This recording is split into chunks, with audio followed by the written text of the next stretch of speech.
Everybody got a nickname when I was called Spider Rogers.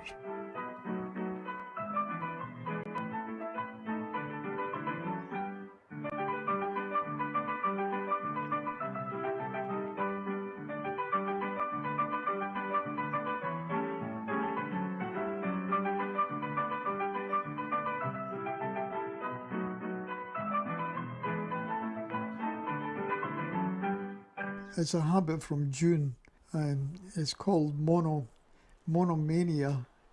You get on, you just, one subject, and you can't, the rest of the world don't matter. That's your subject. While I was painting, that was my subject. Now I make terrariums, that's my subject. When I went dancing, that was my subject. I danced 5 days a week. Everything was sold in the shop. Yeah. Dolls' houses, rocking horses, you name it, and I made it. I made her from Oliver Twist. That was the wife of Oliver Twist.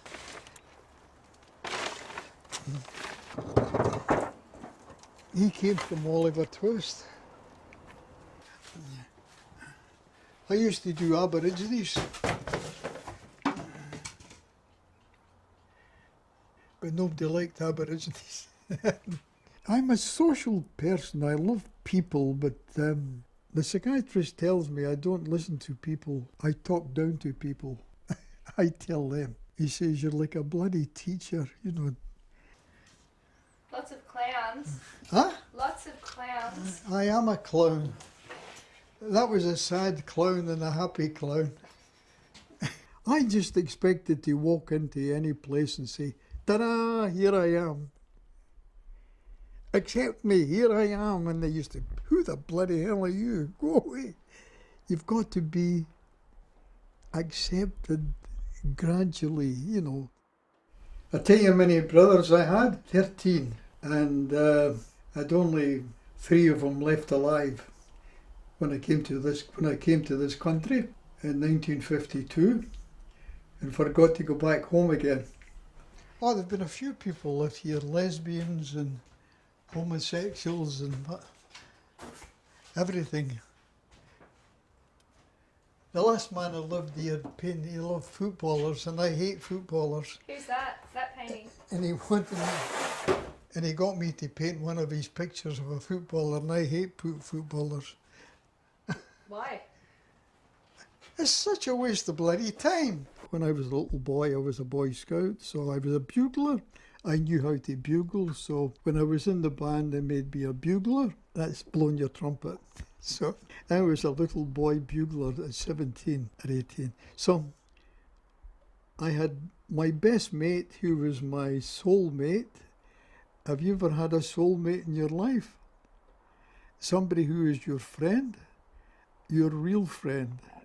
Not just an acquaintance, but somebody who you could trust your life with. Graham was my friend in the army, and he was a bugler along with me.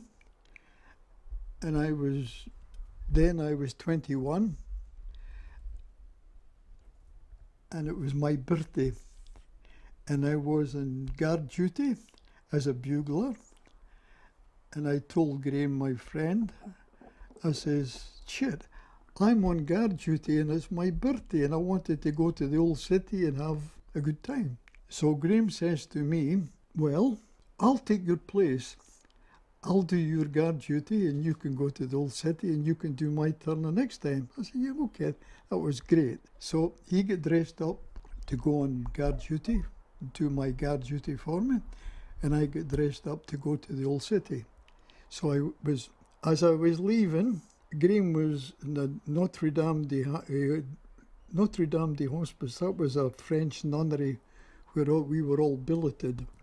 But it was all sandbags, you know, because the Haganah and the Stern, that's the Jewish, you know, resistance movement. But they were always, you know, blowing people up. Anyway, as I was leaving to go to the old city, I was saying cheerio to Graham, and he was saying cheerio to me, and he says, have a great time, have a ball. And I walked away from him, and I walked about 100 feet up the road, and a big black car came round the corner and threw a grenade in beside Graham and blew him up and blew his stomach out. And I run back, and he was dying, and his stomach, all his intestines were hanging out, and I was trying to hold him in, and I was crying. And he looked at me and he says,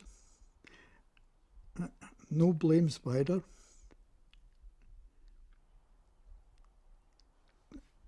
And then he died.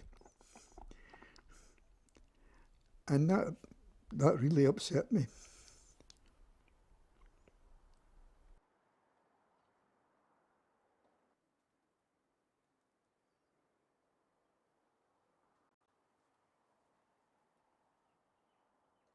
I'm only 88 now.